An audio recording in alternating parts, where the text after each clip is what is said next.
আসসালামু আলাইকুম রহমতুল্লাহ। আমার ইঞ্জিনিয়ার শপ থেকে আপনাদের জন্য নিয়ে আসছি একটা ক্ষুদ্র ব্যবসায়ী মেশিন, যেটা হচ্ছে আমাদের দিলবাহার। আপনারা যারা কুলফি মালাই আইসক্রিম নামে চিনে থাকেন, রাস্তাঘাটে আমরা অনেক সময় দেখতে পাই যে খুব সুস্বাদু একটা আইসক্রিম বিক্রি হয়, সেটার নাম হচ্ছে দিলবাহার আইসক্রিম। তো এই দিলবাহার আইসক্রিম যারা ব্যবসা করতে চান তারা অবশ্যই একটা দিলবাহার মেশিন কিনতে হবে। তো সেই ক্ষেত্রে আপনারা আমাদের কাছে পেয়ে যাবেন আমার ইঞ্জিনিয়ার ওয়ার্কশপে এই দিলবাহার আইসক্রিমের বক্সটা। তো এখানে রয়েছে এই ডাইসগুলি সবই রয়েছে, আমি খুলিনি। তো এই মেশিনের ভিতরে রয়েছে, এছাড়াও রয়েছে এই হচ্ছে উপরের ঢাকনাটা। এখানে 100 পিসের মতো একটা সেট আপ আছে। 80 পিস থাকবে স্কোয়ার এবং 20 পিস থাকবে এরকম গোল কুলফি মালাই।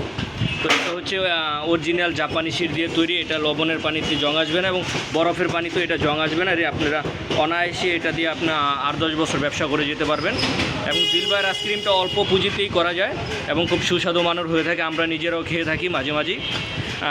তো যারা এই ব্যবসা করতে চান অবশ্যই আমার ইঞ্জিনিয়ার ওয়ার্কশপে যোগাযোগ করে এবং এই মেশিনটা নিয়ে যাবেন। তো এই মেশিনটা আমাদের কারখানায় এসে আপনারা নিয়ে যেতে পারবেন এবং অর্ডার করলে আমরা কুরিয়ার সার্ভিসে হোম ডেলিভারি দিয়ে থাকি। এছাড়াও রয়েছে আমাদের এই যে কারখানা আরও বানানো রয়েছে, এগুলো সব দিলবাহার আইসক্রিমের বক্স। এছাড়াও রয়েছে এখানে টেরে, আরও অনেক যাবতীয় মেশিনপত্র। তো যারা অল্প পুঁজিতে লাভজনক এই গরমে ব্যবসা করতে চান তারা অবশ্যই এই দিলবাহার আইসক্রিমটা নিয়ে যাবেন। দিলবাহার খুব সুস্বাদু হয়ে থাকে এবং খুব অল্প সময়ে 10-15 সেকেন্ডের মধ্যে একটা আইসক্রিম তৈরি হয়ে যায়। এর মধ্যে বরফ লাগানো থাকে। যারা হয়তো এই ব্যবসা করেন তারা হয়তো ভালো জানেন আমাদের কাছ থেকে। হ্যাঁ, অল্প কিছু বরফ দিয়ে এই আইসক্রিমটা তৈরি হয়ে থাকে, এই দিলবাহার আইসক্রিমটা, এবং খেতে খুবই সুস্বাদু হয়ে থাকে এই আইসক্রিমগুলো। ঢাকা শহরের অলিতে গলিতে এই আইসক্রিমটা দেখা যায় এবং খুবই ভালো চলে, গ্রামেও চলে অল্প স্বল্প।